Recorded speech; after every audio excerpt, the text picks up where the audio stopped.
Salam sejahtera untuk semuanya. Kami dari kelompok 5 akan mempresentasikan tentang pratikum korosi yang disusun oleh Ki Gendaril, Kevin Citra, Marco Rafineldi Bryan, Maria Angelica Febriani. Tujuan dari praktikum ini adalah, yang pertama, mengetahui proses laju korosi yang terjadi pada paku besi dengan berbagai jenis larutan.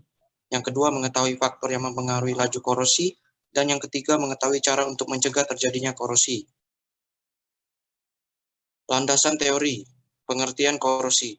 Korosi adalah kerusakan atau degradasi logam akibat reaksi redoks antara suatu logam dengan berbagai zat di lingkungannya, yang menghasilkan senyawa-senyawa yang tidak dikehendaki. Contoh korosi yang paling lazim adalah perkaratan pada besi. Ini adalah contoh reaksi korosi pada besi.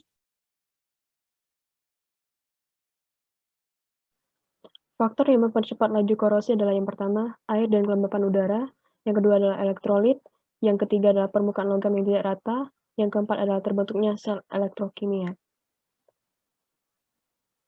Cara mencegah korosi yaitu adalah mengontrol atmosfer agar tidak lembab dan banyak oksigen. Yang kedua adalah perlindungan katodik dilakukan dengan cara menghubungkan logam yang akan dilindungi dengan logam yang lain. Yang ketiga adalah mencegah logam bersinggungan dengan oksigen di udara dan juga air dengan mengecatnya, melapisi oli, memberi lapisan plastik dan galvanisasi. Ini adalah alat dan bahan yang diperlukan untuk melakukan percobaan.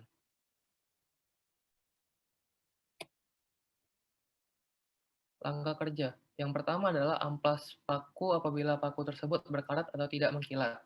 Lalu beri label pada setiap gelas yang bertulis jenis larutan. Lalu masukkan paku pada setiap gelas. Setiap gelas berisi satu paku. Lalu masukkan setiap larutan pada masing-masing gelas yang berisi paku dan diberi label nama larutan. Lalu pada gelas yang berisi larutan asam, basa, air, garam, hanya diisi sampai batas kepala paku. Pada gelas yang berisi kerosin diisi sampai paku tenggelam. Khusus gelas yang berisi air panas ditutup dengan plastik.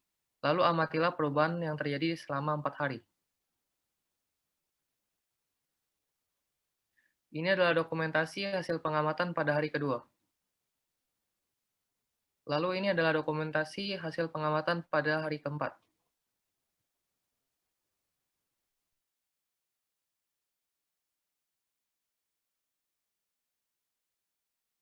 Pada gelas yang berisi larutan asam, terjadi korosi karena pada saat kondisi asam, elektron dapat lebih mudah untuk diikat oleh oksigen di udara.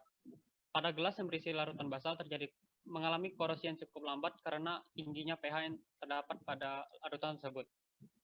Pada gelas yang berisi air panas terjadi korosi karena banyaknya uap air yang menyebabkan udara lembab. Pada gelas yang berisi larutan garam terjadi korosi karena adanya kontak langsung dengan H2O dan O2. Pada gelas yang berisi air keran, terjadi korosi karena adanya kontak paku dengan O2 dan H2O.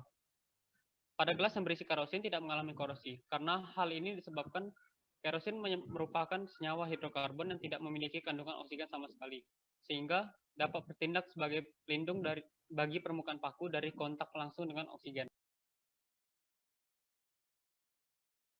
Kesimpulan, korosi adalah kerusakan atau degradasi logam akibat reaksi redoks antara suatu logam dengan berbagai zat di lingkungannya.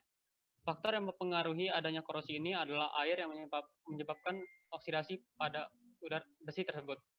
Agar paku tersebut terhindar dari korosi atau apabila telah terjadi korosi, maka lapisi dengan minyak untuk mencegah korosi. Terima kasih, sekian presentasi dari kelompok kami.